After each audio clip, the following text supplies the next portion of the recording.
Hi, we was at Oulton Park yesterday for the first round of the Northern Championship with this car, which, if you look at the picture of the start of the week, we managed to put that together in, well, mostly me to be honest, in Monday evening, Tuesday evening, Wednesday evening, probably Thursday afternoon if I'm honest, and most of Friday day. I was hoping to get out and test it on Friday at Oulton Park, but I just didn't get it done in time. We arrived at the track at about 4 o'clock, it was too late. And so obviously I went into qualifying the next day without doing any testing, which is quite interesting.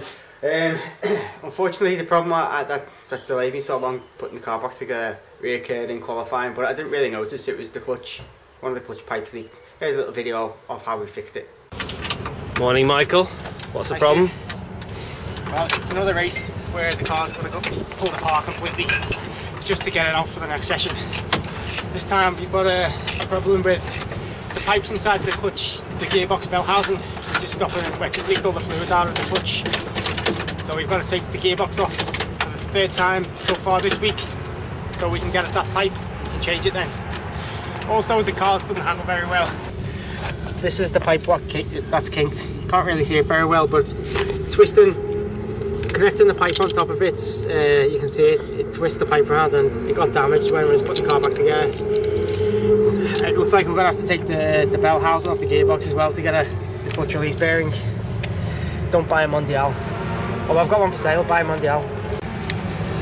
You can really see what the problem is now. Now we've, I mean, I'm just going to twist this pipe until it snaps basically now and get another one. I don't care about this one. But if you look over there, you can see what we've got to take apart. Look at the engine.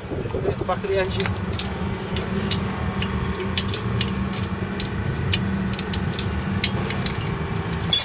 The good thing about this paddock is that someone's going to have what we need, no doubt. Oh, I'll just pinch that half inch. They say it didn't really affect me in qualifying because I don't use the clutch in once the car's moving. I don't use the clutch. I use my left foot on the brake, and so I never use the clutch anyway. So I only noticed at the end of qualifying, put my foot on the brake, put my foot in the clutch, and you know the pedal went to the floor. So I realised we had a lot to do.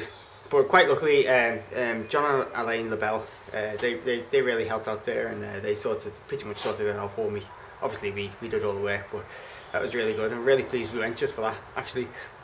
Yeah, and the other problem with the car, I qualified 7th. Should have really been 6th, to be honest, and which is quite surprising really, because the other guys have been testing all day on Friday, and so I didn't do too badly, but the car had a bit of a handling issue, so I couldn't really exploit its full potential. I'll explain it now. Basically, the only dampers I had available to throw on the car during the week, the hasty rebuild we did this week, were some really short conies, and I actually thought they'd be okay because, you know, the ones that were an inch longer, like, used to fall apart at the top when whenever you jack the car up. So I thought actually short dampers, without measuring them, would be fine, but no, he wasn't fine. Watch what happens when you lift it up. Okay, so what I'm going to do now is I've got the quick lift jack underneath it. It's not touching the car. I'm going to jack the car up until, until the tyres start coming off the ground. I'll feel that before you can see it. But it'll just show how much droop there is in the rear wheels. Droop is the amount that the wheels will flop down when you jack it up. So if you had 0 droop, the whole lot would come up all at once. If you had 40 mil droop, the body of the car would go up 40 mil before the wheels came off the ground. So we'll see how much droop this car had yesterday. So there we are, it's on the floor, wheels are touching the ground. That's about it. I'll do that again. That's it. That's all the droop I had.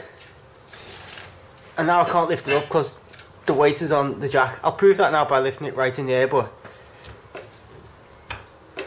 that was pretty much it.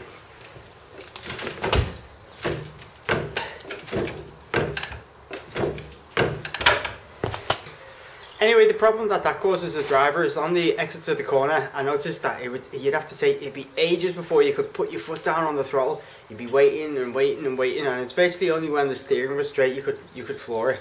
So that was really hot, it was ruining my speed onto the straights for starters, and also it was really impacting the way I even had to attack the corners. I had to do most of the turning on the way in, so it was like straight on the way out, and I was very slow through Druids, even Lodge. like it's normally an easy corner in this car, and even Lodge was a problem. Also, the fact that I couldn't get a good corner exit was causing a bit of a problem in the race. I ended up doing one race. There were 2 races, but I couldn't do it the first one because we didn't get the car done in time. But the second race, I got stuck behind someone. I couldn't overtake him because I was so slow coming out of the corners with the droop issue that he'd get past me as soon as if I did him on the brakes, he'd get past me again.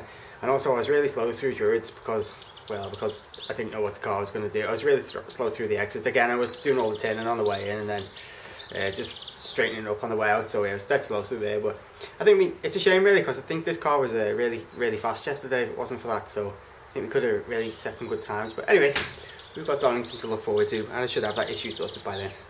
Oh yeah, and I forgot to say, to make that car handle, even with no droop, to make it handle a bit better in the second race, I turned the V-band damping off the rear dampers a little bit. That helped, and also I just made the front roll bar as stiff as possible, and that helped as well. And that made it alright in the second race. Still shit.